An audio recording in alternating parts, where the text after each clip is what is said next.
Shalom, perkenalkan saya Nunci Mariana Sae. Saya mahasiswa di kampus IAKN Kupang, Prodi PKAUD kelas F semester 2 dengan NIM 1.0220210201. Di sini saya akan menyampaikan materi psikologi perkembangan 1 tentang teori perkembangan moral dari 3 para ahli. Yaitu yang pertama, kita akan sama-sama belajar dari teori perkembangan moral menurut Sigmund Freud. Nah, menurut teori ini, psikoanalisa klasik Sigmund Freud, semua orang mengalami konflik Oedipus. Konflik ini akan menghasilkan pembentukan struktur kepribadian yang dinamakan Freud sebagai superego. Ketika anak mengatasi konflik Oedipus ini, maka perkembangan moral sudah dimulai. Yang kedua, perkembangan moral menurut Piaget terjadi dalam 2 tahapan yang jelas. Tahapan pertama disebut Piaget tahap realisme moral atau moralitas oleh pembatasan. Tahap kedua disebutnya tahap moralitas otonomi atau moralitas oleh kerjasama atau hubungan timbal balik.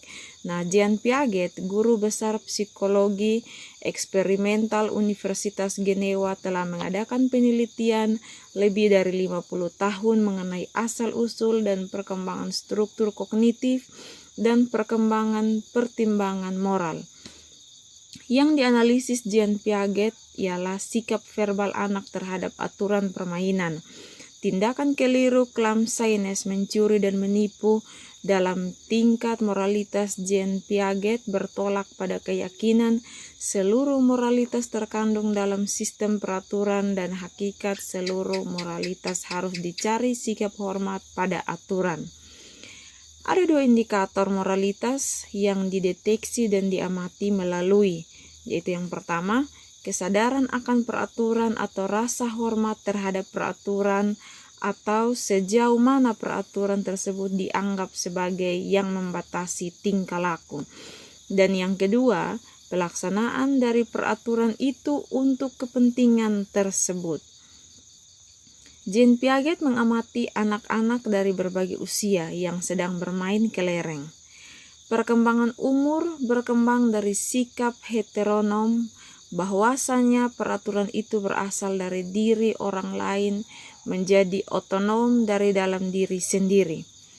Pada tahap heteronom, anak menganggap bahwa peraturan yang diberlakukan dan berasal dari bukan dirinya merupakan sesuatu yang patut dipatuhi, dihormati, diikuti oleh pemain. Pada tahap otonom, anak-anak beranggapan bahwa peraturan merupakan hasil kesepakatan bersama antara pemain. Yang ketiga, kita akan belajar teori perkembangan moral yang dikemukakan oleh Lawrence Kohlberg, menunjukkan bahwa sikap moral bukan hasil sosialisasi atau pelajaran yang diperoleh dari kebiasaan dan hal-hal lain yang berhubungan dengan nilai kebudayaan. Tahap-tahap perkembangan moral terjadi dari aktivitas spontan pada anak-anak. Yang keempat, kita akan belajar bagaimana cara mengimplikasi perkembangan moral dan spiritual terhadap pendidikan. Ada beberapa strategi yang mungkin dapat dilakukan guru di sekolah dalam membantu perkembangan moral dan spiritual peserta didik, yaitu yang pertama, memberikan pendidikan moral dan keagamaan melalui kurikulum tersembunyi, yakni menjadi sekolah sebagai atmosfer moral dan agama secara keseluruhan. Atmosfer di sini termasuk peraturan sekolah dan kelas, sikap terhadap kegiatan akademik dan ekstrakurikuler, orientasi moral yang dimiliki guru dan pegawai serta materi teks yang digunakan. Terutama guru dalam hal ini harus mempunyai atau harus mampu menjadi model tingkah laku yang mencerminkan nilai-nilai moral dan agama. Tanpa adanya model tingkah laku yang baik dari guru, maka pendidikan moral dan agama yang diberikan di sekolah tidak akan efektif menjadi peserta didik yang moralitis dan religius. Yang kedua, memberikan pendidikan moral langsung, yakni pendidikan moral dengan pendekatan pada nilai dan juga sifat selama jangka waktu tertentu, atau menyatukan nilai-nilai dan sifat-sifat tersebut ke dalam kurikulum. Dalam pendekatan ini, instruksi dalam konsep moral tertentu dapat mengambil bentuk dalam contoh dan definisi, diskusi kelas dan bermain peran, atau memberi penghargaan kepada siswa yang berperilaku secara tepat. Yang ketiga, memberikan pendekatan moral melalui pendekatan klarifikasi nilai, yaitu pendekatan moral tidak langsung yang berfokus pada upaya membantu siswa memperoleh kejelasan mengenai tujuan hidup mereka dan apa yang berharga untuk dicari. Dalam klarifikasi nilai, siswa diberikan pertanyaan dan mereka diharapkan untuk memberi tanggapan, baik secara individual maupun secara kelompok.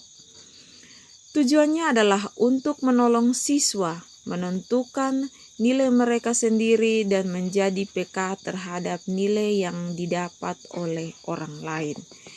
Yang keempat, menjadi pendidikan sebagai wahana yang kondusif bagi peserta didik untuk menghayati agamanya.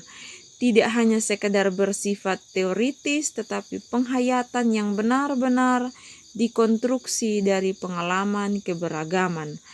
Oleh sebab itu, pendidikan agama yang dilangsungkan di sekolah harus lebih menekankan pada penempatan peserta didik untuk mencari pengalaman keberagaman.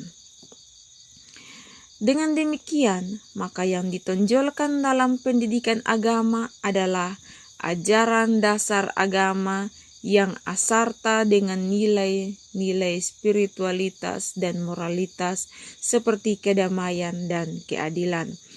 Yang kelima, membantu peserta didik mengembangkan rasa ketuhanan melalui pendekatan spiritual parenting seperti A. Memupuk hubungan sadar anak dengan Tuhan melalui doa setiap hari. B. Menanyakan kepada anak bagaimana Tuhan terlibat dalam aktivitasnya sehari-hari. C. Memberikan kesadaran kepada anak bahwa Tuhan akan membimbing kita apabila kita meminta.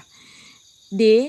Menyuruh anak merenungkan bahwa Tuhan itu ada dalam jiwa mereka dengan cara menjelaskan bahwa mereka tidak dapat melihat diri mereka tumbuh atau mendengar darah mereka mengalir, tetapi tahu bahwa semua itu sungguh-sungguh terjadi sekalipun mereka tidak melihat apapun.